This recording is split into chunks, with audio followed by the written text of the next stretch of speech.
Hi friends, ಎಲ್ಲರಿಗೂ ದಿವಿ ಕುರಿ form YouTube ಚಾನಲ್ಗೆ ಸ್ವಾಗತ.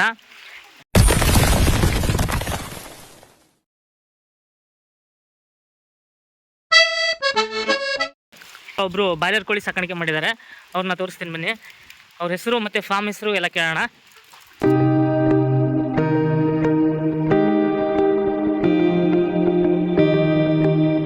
ಅಣ್ಣ ನಮಸ್ತೆ. ನಮಸ್ತೆ ಅಣ್ಣ, ನಿಮ್ಮ ಹೆಸರು? ನನ್ನ ಹೆಸರು ಅರುಣ್ ಕುಮಾರ್ ಅಂತ ಹೇಳ್ತಾರೆ, ಮಾದರ್ಸ್ಕೊಪ್ಪ.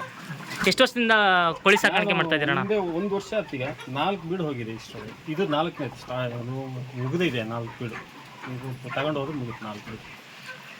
ಎಷ್ಟು ತಿಂಗಳಿಗೆ ಒಂದು ಬ್ಯಾಚ್ ತರ್ತೀರಣ್ಣ? ಅಂದರೆ ಒಂದು ಬ್ಯಾಚ್ ಬಂದು 45 ದಿನ, ಒಂದು ಬ್ಯಾಚ್ 1.5 ತಿಂಗಳು.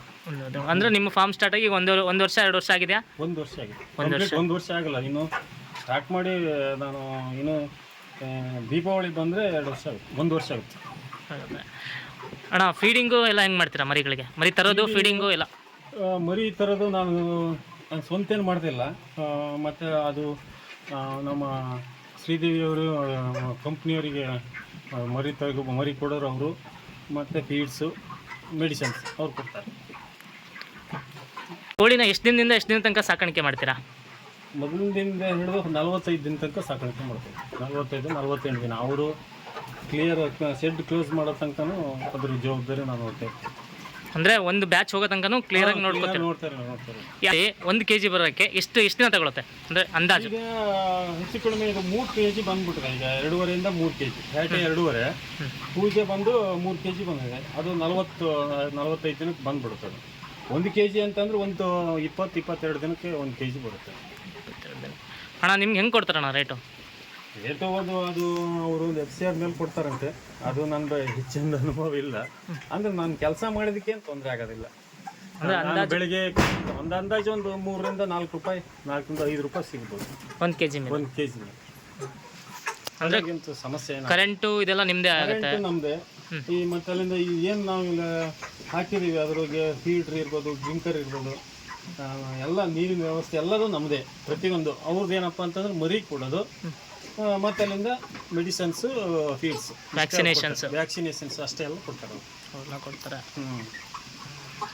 ವ್ಯಾಕ್ಸಿನ್ ಬಂದು ಒಂದು 8 ದಿನಕ್ಕೆ ಒಂದು ವ್ಯಾಕ್ಸಿನ್ ಬಂದ ಮೇಲೆ ಆ ಕಡೆ ಇದ್ದೊಂದು ಪಾರ್ಟೇಷನನ್ನು ಮತ್ತೆ ಸ್ವಲ್ಪ ಹಿಂಜಿಸ್ತಾ ಬರ್ಬೇಕು. ದೊಡ್ಡ ಆದಂಗ್ಲೂ ಅವನಿಗೆ 14 ದಿನಕ್ಕೆ ಒಂದು ವ್ಯಾಕ್ಸಿನ್ ಬರುತ್ತೆ. ಆ ವ್ಯಾಕ್ಸಿನ್ ಬಂದ ತಕ್ಷಣ ಆ ವ್ಯಾಕ್ಸಿನ್ ಹಾಕಿಬಿಟ್ಟು ಮತ್ತೆ ಈ ಫುಲ್ ಸೆಡ್ ಮಾಡ್ಬೋದು. ಮತ್ತೆ ಬ್ಯಾಚ್ ಥರ ಮಾಡ್ತೀರಾ? ಬ್ಯಾಚ್ ಥರ ಮಾಡ್ತೀವಿ. ಅಂದರೆ ಜಾಸ್ತಿಯಾಗಿ ಒಂದು ಕಡೆಯಿಂದ ಒಂದೇ ಕಡೆ ಸೇರ್ಕೊಂಡ್ಬಿಡ್ತವೆ. ಮತ್ತೆ ಅಲ್ಲಿಂದ ಮೆಟ್ಕೊಂಡು ಅವೆಲ್ಲ ಡ್ಯಾಮೇಜ್ ಬಂದ್ಬಿಡ್ತವೆ. ಹಂಗೆ ಆಗಬಾರ್ದು ಅಂತ ಹೇಳ್ಕೊಂಡು ಆಯಾ ಒಂದು ಏನು ನಮ್ಮ ಶೆಡ್ ಇದೆ, ಆ ಶೆಡ್ಡಿನ ಅರ್ಧ ಭಾಗದಲ್ಲಿ ಅದನ್ನ ಬೆಳೆಸ್ತಾ ಬರ್ತೀವಿ. ಅಂದರೆ ಮರಿ ಅಷ್ಟೊಂದು ಮರಿ ನಾವು ಲೆಕ್ಕ ಮಾಡಿ ಹಾಕೊಳ್ತೀವಿ. ಅದು ಒಂದೊಂದು ಪಾರ್ಟಿಗೆ ಇಂತಿಷ್ಟು ಅಂತ ಮರಿ ಅಂತ ಹಾಕ್ತೀವಿ. ನಾನು ಒಂದು ಸ್ವಲ್ಪ ಸಣ್ಣ ಕೃಷಿಕ. ನನ್ನ ತಲೆಯಲ್ಲಿ ಸುಮಾರು ಈ ಕೃಷಿ ಒಳಗನೆ ಸುಮಾರು ಅದು ಮಾಡ್ಬೇಕು ಇದು ಮಾಡ್ಬೇಕು ಅಂತ ಹೇಳ್ಕೊಂಡು, ಅಂದರೆ ತೋಟ ಮಾಡಿದರೆ ತೋಟದ ಕೆಳಗಡೆಗೆ ಕಾಳು ಮೆಣಸಿನ ಬಳ್ಳಿ ಹಚ್ಚಬೇಕು. ಮತ್ತು ಅಲ್ಲಿಂದ ವೆನಿಲನೂ ಮಾಡಿದ್ದೀನಿ ನಾನು. ಕಾಳು ಮೆಣಸಿನ ಬಳ್ಳಿ ಇದೆ, ಮತ್ತು ಅಲ್ಲಿಂದ ತೋಟ, ಶುಂಠಿ, ಪ್ರತಿಯೊಂದು ನಾನು ಮಾಡ್ಕೊಂಡು ಹೋಗ್ತೀನಿ. ಅದ್ರ ಜೊತೆಗೆ ಇದೊಂದು ಆಗ್ಬೇಕು ಅಂತ ಹೇಳ್ಕೊಂಡು ಮಾಡಿದೆ. ಇದು ಸಕ್ಸಸ್ ಅಂತ ಕಾಣಿಸುತ್ತೆ ನನಗೆ. ಸಕ್ಸಸ್ ಆಗಿದೆ, ಏನು ತೊಂದರೆ ಇಲ್ಲ. ಅದನ್ನೆಲ್ಲ ನಿಭಾಯಿಸ್ಕೊಂಡು ನಾನು ಒಬ್ಬನೇ. ಇದು ಬೆಳಿಗ್ಗೆ ಏನು ಕಾಫಿ ಕುಡಿದು ಕೂರೋ ಟೈಮ್ನಲ್ಲಿ ಇದೊಂದು ಕೆಲಸ ಆಗುತ್ತೆ. ಸಂಜೆ ಬಂದು ಕೆಲಸ ಬಿಟ್ಟು ಕಾಫಿ ಕುಡಿದು ಮನೇಲಿ ಕೂರೋ ಟೈಮ್ನಲ್ಲಿ ಇದೊಂದು ಕೆಲಸ ಆಗುತ್ತೆ ಅಷ್ಟೇ. ಮತ್ತೇನು ಜಾಸ್ತಿ ಏನು ಕೆಲಸ ಇಲ್ಲ. ಒಂದು ಸ್ವಲ್ಪ ಜವಾಬ್ದಾರಿ ನೋಡ್ಕೊಂಡು ಇರ್ಬೇಕು ಅಷ್ಟೇ. ಮರಿ ಒಂದು ಸ್ವಲ್ಪ ಬೆಳೆದು 14 ದಿನ ಆಗತ್ತೆ ಅಂದ್ರ ಮೇಲೆ ಅಷ್ಟೊಂದು ಜವಾಬ್ದಾರಿ ಏನೂ ಇರಲ್ಲ. ಪರವಾಗಿಲ್ಲ, ಮಾಡ್ಬೋದು, ಯಾರಾದರೂ ಮಾಡ್ಬೋದು. ಈಗ ಮನೆಯಲ್ಲಿ ಒಂದು 2-3 ಜನ ಹುಡುಗರು ಇರ್ತಾರೆ. ಆ ಹುಡುಗರು ಒಬ್ಬರು ಅದರೊಂದು ಜವಾಬ್ದಾರಿ ತಗೊಂಡು ಮಾಡಿದರೆ ಅವ್ರದ್ದೊಂದು ಉದ್ಯೋಗ ಆಗುತ್ತೆ. ಅವರಲ್ಲಿ ಕನಿಷ್ಠ ಅವರೊಂದು ಮಾಡಿದರೆ ಒಂದು 5,000 ಮರಿ ಹಾಕಂಗೆ ಇರಬೇಕು. ಇದು 2,500 ನನಗೆ ಸಾಕಿದು ಇಷ್ಟನ್ನು ಮಾಡ್ಕೊಂಡು. ಅದನ್ನೇ ಮಾಡಬೇಕು ಅಂತಂದರೆ 2-5,000 ಮರಿ ಹಾಕಿಬಿಟ್ರೆ ಅವ್ರಿಗೊಂದು ಬಿಸ್ನೆಸ್ ಚೆನ್ನಾಗಿ ಆಗ್ತದೆ. ಮಾಡ್ಬೋದು, ಆರಾಮಾಗಿ ಮಾಡ್ಬೋದು. ಅಣ್ಣ, ಫುಲ್ ಈ ಶೆಡ್ಡು ಇಷ್ಟೊಂದು ದೊಡ್ಡದು ಮಾಡಿದ್ದೀರಲ್ಲ, 2,000-2,500 ಮರಿದು ಮಾಡಿದ್ದೀರಾ. ಕಾಸ್ಟ್ ಏನಾಯ್ತಣ್ಣ ಇದ್ರದ್ದು? ಬಂದು ನನಗೆ ಎಲ್ಲದೂ ನಾನು ಒಂದು ಸ್ವಲ್ಪ ಒಳ್ಳೆ ಸ್ವಲ್ಪ ತುಂಬ ಇರ್ಬೋದು. ಎಲ್ಲದನ್ನೂ ನಾನು ಅಮೌಂಟ್ ಕೊಟ್ಟೆ ತಗೊಂಡಿದ್ದೀನಿ. ಅದನ್ನು ಹೆಚ್ಚು ಕಡಿಮೆ ಒಂದು 5-5.5 ಲಕ್ಷ ಖರ್ಚಾಗಿದೆ. 5.5 ಲಕ್ಷ ಖರ್ಚಾಗಿದೆ ಇದಕ್ಕೆ. ಹಾಂ, ಫೀಡರ್ ಗಿಡರ್ ಎಲ್ಲ ಸೇರಿ ಡ್ರಿಂಕರು ಎಲ್ಲದೂ ಸೇರಿ 5 ಲಕ್ಷ. ಟಾರ್ಪಲ್ಲು ಇವೆಲ್ಲ ಸೇರಿ ಇಷ್ಟು ಖರ್ಚಾಗಿದೆ. ಇಷ್ಟೆಲ್ಲ ಖರ್ಚಾಗಿದೆ. ನೀವು ಬಂದು ಮೂಲತಃ ರೈತರು, ಇದನ್ನು ಮಾಡ್ಬೇಕಂತ ನಿಮ್ಗೆ ಐಡಿಯಾ ಹೆಂಗೆ ಬಂತಣ್ಣ?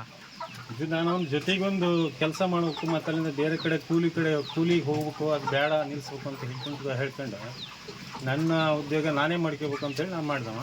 ಮತ್ತು ಅಲ್ಲಿಂದ ನನ್ನ ಹೆಂಡ್ತಿನೂ ಅಷ್ಟೊಂದು ಅದಕ್ಕೆ ಕೋಪ್ ಕೊಟ್ಟು ಅದಕ್ಕೆ ಸಪೋರ್ಟ್ ಮಾಡಿದ್ದಾರೆ. ಅದರಿಂದನೂ ಜಾಸ್ತಿ ನನಗೆ ಇದನ್ನು ಮಾಡೋಕ್ಕೆ ಅನುಕೂಲ ಆಗಿದೆ. ಫೀಡ್ ಹೆಂಗೆ ಜಾಸ್ತಿ ಮಾಡ್ತಾ ಹೋಗ್ತೀರಾ? ಮರಿಯಿಂದ ಸಣ್ಣ ಮರಿ ತಂದಲ್ಲಿಂದ ಈಗ 2.5 kg ಬಂದಿದೆ ಅಂತಿದ್ದೀರಾ, ಇಲ್ಲಿ ತನಕ ಫೀಡ್ ಹೆಂಗೆ ಮಾಡ್ತಾ ಹೋಗ್ತೀರಾ? ಫೀಡ್ ಹೆಂಗೆ ಜಾಸ್ತಿ ಮಾಡ್ತೀರಾ? ಮರಿ ಬಂದ ತಕ್ಷಣ ನಾವು ಒಂದು ಪೇಪರ್ ಹಾಕ್ತೀವಿ ಅಂತ ಮರಿ ಎಂಡಾಗಿ ತಕ್ಷಣ. ಅದು ಪೇಪರ್ ಮೇಲೆ ಬಿಟ್ಟು ಅದು ಬೆಲ್ಲದ ನೀರು ಕೊಟ್ಟು ಪೇಪರ್ ಮೇಲೆ ಅಲ್ಲೆಲ್ಲ ಹಾಕ್ಕೊಳ್ತಾ ಹೋಗ್ತೀವಿ ಒಂದು ದಿನ. ಕೊನೆಗೆ ಮಾರನೇ ದಿನ ಸಣ್ಣ ಬೇಬಿ ಫೀಡ್ರ್ ಬರ್ತವೆ, ಡ್ರಿಂಕರ್ ಬರ್ತವೆ, ಅದರಲ್ಲಿ ಇದನ್ನು ಹಾಕ್ಕೊಳ್ತಾ ಹೋಗ್ತೀವಿ. ಯಾವುದು ಫೀಡ್ರು ಹಾಕ್ಕೊಂತ ಹೋಗ್ತೀವಿ. ಅದು 10 ದಿನ ಅದೇ ಫೀಡ್ರು ಮೇಂಟೈನ್ ಮಾಡ್ತೀವಿ. ಅದೇ ಥರ 10 ದಿನ ಮೇಂಟೈನ್ ಮಾಡ್ತೀವಿ. ಮತ್ತು ನೆಕ್ಸ್ಟ್ ಬಂದು ಆ ದೊಡ್ಡ ಡ್ರಿಂಕರು ಫೀಡ್ರ್ ಇರಲ್ಲ, ಅದು ನಂತರ 12 ದಿನ ನಂತರ ಇದನ್ನು ಕೊಡ್ತೀವಿ. ಅಣ್ಣ, ವ್ಯಾಕ್ಸಿನೇಷನ್ ಎಲ್ಲ ಮಾಡೋಕ್ಕೆ ಅವರೇ ಬರ್ತಾರಾ? ಇಲ್ಲ, ವ್ಯಾಕ್ಸಿನ್ ಅವರು ಹೀಗೆ ಮಾಡಿ ಅಂತ ಹೇಳ್ತಾರೆ. ಅದು ಹೇಳಿದ ಮೇಲೆ ನಾವು ಅದೇ ಥರನೇ ಮಾಡ್ತೀವಿ. ನೀವೇ ವ್ಯಾಕ್ಸಿನೇಷನ್ ಮಾಡ್ತೀರಾ? ಹಾಂ, ನಾವೇ ವ್ಯಾಕ್ಸಿನ್ ಮಾಡ್ತೀವಿ. ವ್ಯಾಕ್ಸಿನ್ ಅಂತಂದ್ರೆ ಏನಿಲ್ಲ, ಅದು ಹಾಲಲ್ಲಿ ಮತ್ತು ಅಲ್ಲಿಂದ ಈ ಒಂದು ಏನು ನೀರು ಬರುತ್ತಲ್ಲ, ತಣ್ಣೀರು, ಸಣ್ಣ ಈ ಕೋಲ್ಡ್ ನೀರು ಮಿಕ್ಸ್ ಮಾಡಿ ಹಾಕೋದು, ಮತ್ತಿನ್ನೇನೂ ಇಲ್ಲ. ಅದು ಡ್ರಿಂಕರಿಗೆ ಹಾಕಿಬಿಟ್ರೆ ಅವ್ರು ಕೊಡ್ಬೇಕು. ಅಣ್ಣ, ಈಗ 2.5 kg ಇದೆ ಮರಿ, ಒಂದು ಮರಿಗೆ ಎಷ್ಟಂತ ಫೀಡ್ ಮಾಡ್ತೀರಾ ಆಹಾರನ? ಆಹಾರ ಅಂತಂದರೆ ಅದು ಈಗ ಬಾಕ್ಸ್ ಇದೆಯಲ್ಲ, ಯಾವುದು ಅದು ಫೀಡ್ರು, ಆ ಫೀಡ್ರು ಒಂದು ಲೆವೆಲ್ಗೆ ಬರೋ ತನಕ ಪ್ಲಸ್ ಇದೆಯಲ್ಲ, ಅದು ಒಳಗೊಂದು ಪ್ಲಸ್ ಅಂತ ಒಂದು ಇದು ಇರುತ್ತೆ ಲೆವೆಲ್, ಆ ಲೆವೆಲ್ ತನಕನೂ ಹಾಕ್ತೀವಿ. ಅದು ಸಂಜೆ ತನಕ, ಬೆಳಿಗ್ಗೆ ಹಾಕಿದ್ರೆ ಸಂಜೆ ತನಕ ಸರಿಯಾಗುತ್ತೆ, ಸಂಜೆ ಹಾಕಿದ್ರೆ ಬೆಳಿಗ್ಗೆ ತನಕ ಸರಿಯಾಗುತ್ತೆ. ಅಂದರೆ ದಿನಕ್ಕೆ 2 ಸರಿ ಫೀಡ್ ಹಾಕ್ತೀರಾ? 2 ಸರಿ ಫೀಡ್ ಫುಲ್ ಮಾಡ್ತೀರಾ? ಅದರಲ್ಲಿ 2 ಸರಿ ಹಾಕ್ತೀವಿ. 2 ಸರ್ತಿ ನೀರು ಡ್ರಿಂಕರನ್ನು ವಾಶ್ ಮಾಡ್ತೀವಿ. 2 ಸರಿ ಆ ಡ್ರಿಂಕರ್ ವಾಶ್ ಮಾಡ್ತೀವಿ. ಅದು ಬಿಟ್ಟು ಬೇರೆ ಏನು ಕೆಲಸ ಏನಿಲ್ಲ. ಒಂದು 30-35 ದಿನ ತನಕ ಈ ರ್ಯಾಕಿಂಗ್ ಮಾಡ್ಬೇಕು. ಇದು ಯಾವುದು ಕೆಳಗಡೆ ಈ ಗೊಬ್ಬರ ಇದೆಯಲ್ಲ, ಆ ಗೊಬ್ಬರನ ರ್ಯಾಕಿಂಗ್ ಮಾಡ್ಬೇಕು. 35 ದಿನ ನಂತರ ಅದೆಲ್ಲ ಏನು ಬೇಡ. ಅಣ್ಣ, ನೀವು ಇದು ಕೋಳಿ ಸಾಕಾಣಿಕೆ ಮಾಡೋದಕ್ಕಿಂತ ಮೊದಲು ಎಲ್ಲರೂ ಟ್ರೈನಿಂಗ್ ಹೋಗಿದ್ರಾ? ಇಲ್ಲ ನಿಮ್ಮ ಟ್ರೈನಿಂಗ್ ಏನೇ ಹೋಗಿಲ್ಲ, ನಾನು ಯೂಟ್ಯೂಬಾಗ ಒಂದು ನೋಡ್ಕೊಂಡು ತಿಳ್ಕೊಂಡದ್ದು ಅಷ್ಟೇ. ಯೂಟ್ಯೂಬ್ ಹೋಗಿಲ್ಲ. ಅಲ್ಲ, ಯೂಟ್ಯೂಬ್ ನೋಡ್ಕೊಂಡು ಮಾಡ್ತಿದ್ದೀರಾ? ಮಾಡ್ತೀವಿ ಯೂಟ್ಯೂಬ್ ನೋಡ್ಕೊಂಡು. ಈಗ ಡಿಗ್ರಿ ಮಾಡಿದವ್ರು ಸಿಕ್ಕಾಬಿಟ್ಟೆ ಜನ ಇದ್ದಾರೆ. ಅವರಿಗೆಲ್ಲರೂ ಏನೋ ಒಂದು ಸ್ಟಾರ್ಟ್ ಮಾಡ್ಕೊಂಡ್ರೆ ಒಂದು ಜೀವನ ನಡೆಯುತ್ತೆ ಅಂದರೆ ಅದರಿಂದ ನಾವು ಮಾಡಿದಕ್ಕೊಂದು ಉಪಯೋಗ ಬರುತ್ತೆ ಅಲ್ವಾ? ಅಂಥವ್ರಿಗೆ ನಾವು ತಿಳಿಸೋದಷ್ಟೇ. ನಿಮ್ಮ ನಂಬರ್ನು ನಾವು ಕೊಡ್ತೀವಿ. ನಿಮಗೆ ಗೊತ್ತಿರೋಂಥ ಅನುಭವನ ನೀವು ಅವ್ರ ಹತ್ರ ಹೇಳ್ಕೊಂಡ್ರೆ ಆಯಿತು.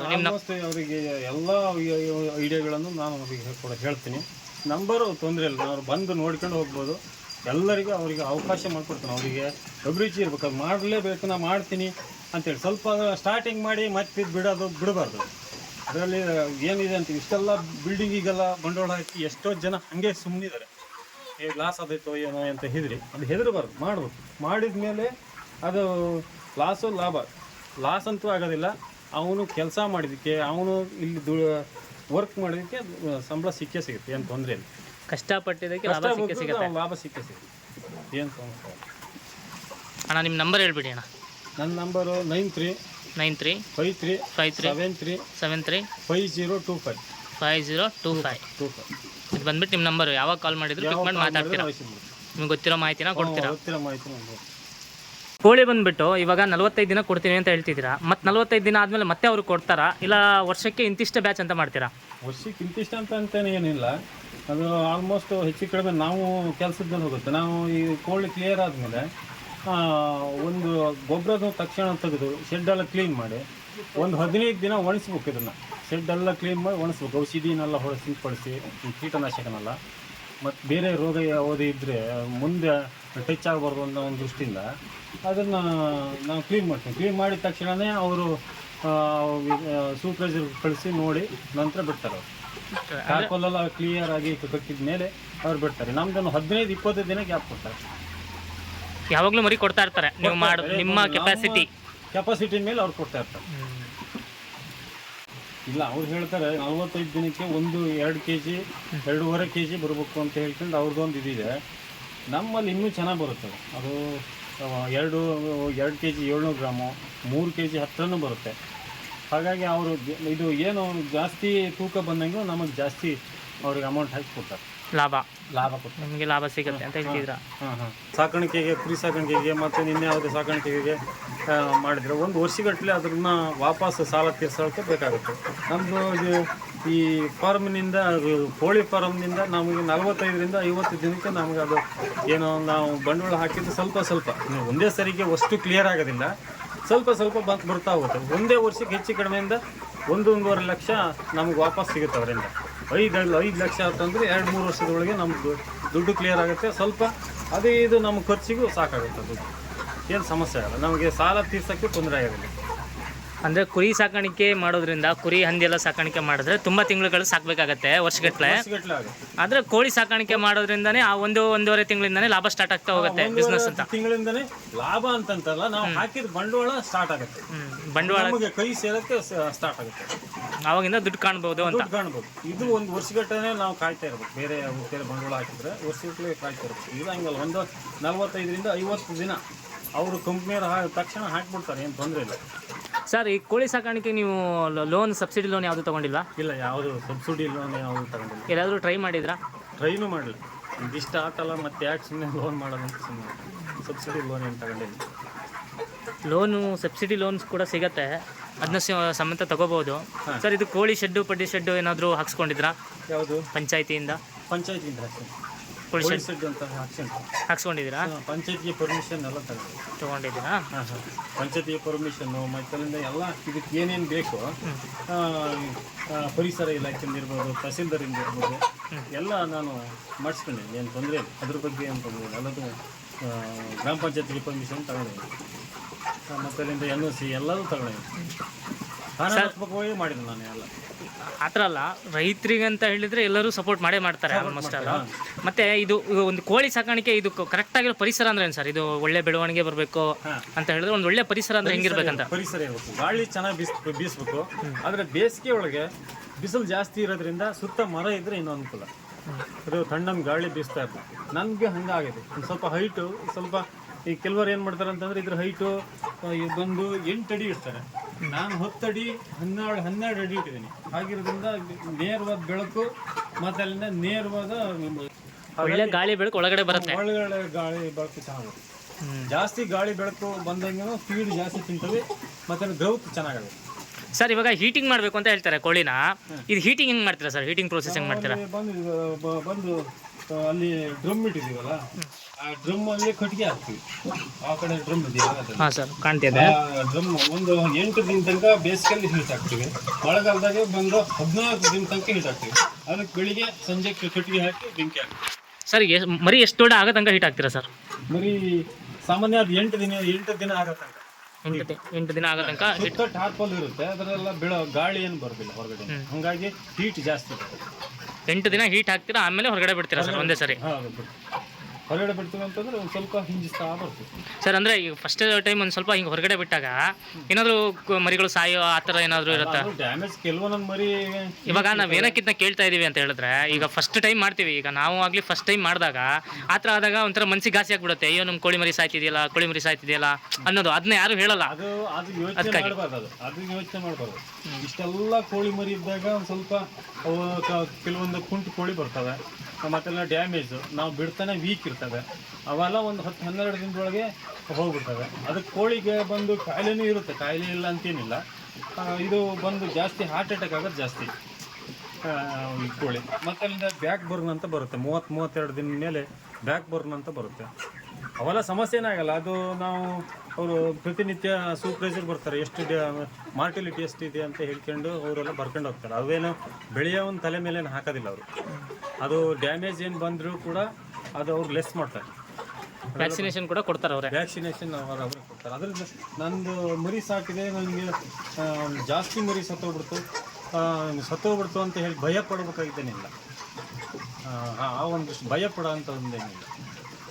ಅಂದರೆ ಸಾಕಾಣಿಕೆ ಮಾಡ್ಬೋದು, ಏನು ತೊಂದರೆ ಇಲ್ಲ. ಸಾಕಾಣಿಕೆ ಮಾಡ್ಬೋದು. ನಮ್ಮ ಯಾವುದೇ ನಮಗೆ ನಷ್ಟ ಆಗದಂಗೆ ಕಂಪ್ನಿಯವ್ರು ನೋಡ್ಕೊಂತಾರೆ. ನಾವು ಅವರಿಗೆ ಜವಾಬ್ದಾರಿಯಿಂದ ನೋಡ್ತೀವಿ. ಅವರು ಬಂಡವಾಳ ಹಾಕಿರ್ತಾರೆ, ಹಾಗಾಗಿ ನಾವು ಅವ್ರ ಬಂಡವಾಳ ಉಳಿಸ್ಕೊಡ್ಬೇಕು, ನಾವು ಉಳ್ಕೊಡ್ಬೇಕು ಅಷ್ಟೇ. ಅವರನ್ನು ಉಳಿಸಿ ನಾವು ಉಳಿಬೇಕು. ನಾವು ಉಳಿಬೇಕು ಅಷ್ಟೇ. ಅಲ್ಲ ಸರ್, ಈಗ ನೀವೇ ಓನ್ ಮಾಡಿದ್ರೆ ಏನಂತ ಅನ್ಸುತ್ತೆ ಸರ್? ನಿಮ್ಮ ಮರಿಗಿರಿ ಎಲ್ಲ ತರೋದೆಲ್ಲ ತರಬೇಕಾಗತ್ತೆ ಓನ್ ಮಾಡೋದು ಬಂದ್ರೆ ಇದು ಬಂದು ತಮಿಳ್ನಾಡಿಂದ ತರಿಸ್ತಾರೆ ಅವ್ರು ಮರಿನ.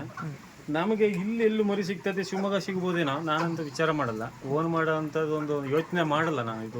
ಇದರಲ್ಲೇ ಸಾಕಾಗುತ್ತೆ. ಒಂದು ವೇಳೆ ಏನಾದರೂ ಹೆಚ್ಚಾಗಿ ಕಾಯಿಲೆ ಬರೋದು ಅವೆಲ್ಲ ನಮ್ಮ ತಲೆ ಮೇಲೆ ಯಾಕೆ ಜಾಸ್ತಿ ಬಂಡವಾಳ ಹಾಕ್ಕೊಂಡು ನಷ್ಟ ಅನುಭವಿಸೋದು ಬೇಡ ಅಂತ ಹೇಳ್ಕೊಂಡು ನಾನು ಈ ಥರ ಕಂಪ್ನಿಗೆ ನಾನು ಈ ಸದ್ಯಕ್ಕೆ ಮಾಡ್ತೇವೆ.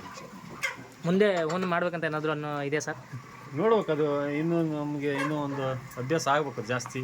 ಅದ್ರ ಬಗ್ಗೆ ಸಾಕಾಣಿಕೆ ಅನುಭವ ಇನ್ನೂ ಚೆನ್ನಾಗಿ ಆಗ್ಬೇಕು. ಆದ್ಮೇಲೆ ಓನ್ ಮಾಡೋಕ್ಕೆ ತಯಾರಾಗ್ಬೋದು ಅಷ್ಟೇ. ಬಂಡವಾಳನೂ ಜಾಸ್ತಿ ಬೇಕು, ಸುಮಾರು ಬಂಡವಾಳ ಬೇಕು ಓನ್ ಮಾಡೋದಾದ್ರೆ.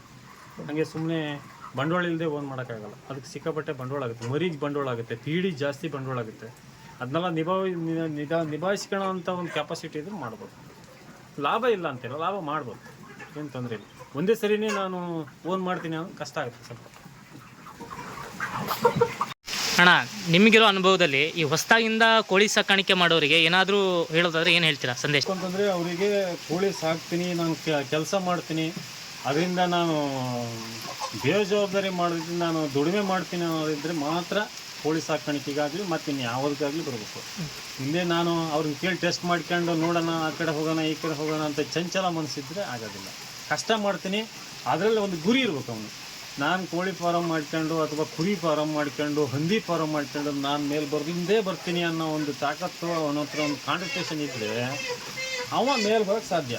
ಇಲ್ಲ ಅಂತಂದ್ರೆ ಸುಮ್ಮನೆ ಅವನು ಮಾಡಿದ್ದಾನೆ, ಪಕ್ಕಕ್ಕೆ ಮಾಡ್ಯಾನೆ, ಅದ್ರ ನೋಡ್ಕೊಂಡು ನಾನು ಮಾಡ್ತೀನಿ ಅಂತ ಹೇಳ್ಕೊಂಡು ಅದರಲ್ಲಿ ಮಾಡಿದ ಮೇಲೆ ಕಷ್ಟಗಳು ಗೊತ್ತಾಗೋದು. ಮಾಡಿದ ಮೇಲೆ ಕಷ್ಟ ಸುಖ, ಲಾಸು ಲಾಭ. ಆ ಮಾಡಿದ ಮೇಲೆ ಮಾಡಿದ್ರೊಳಗೆ ಗೊತ್ತಾಗೋದಿಲ್ಲ.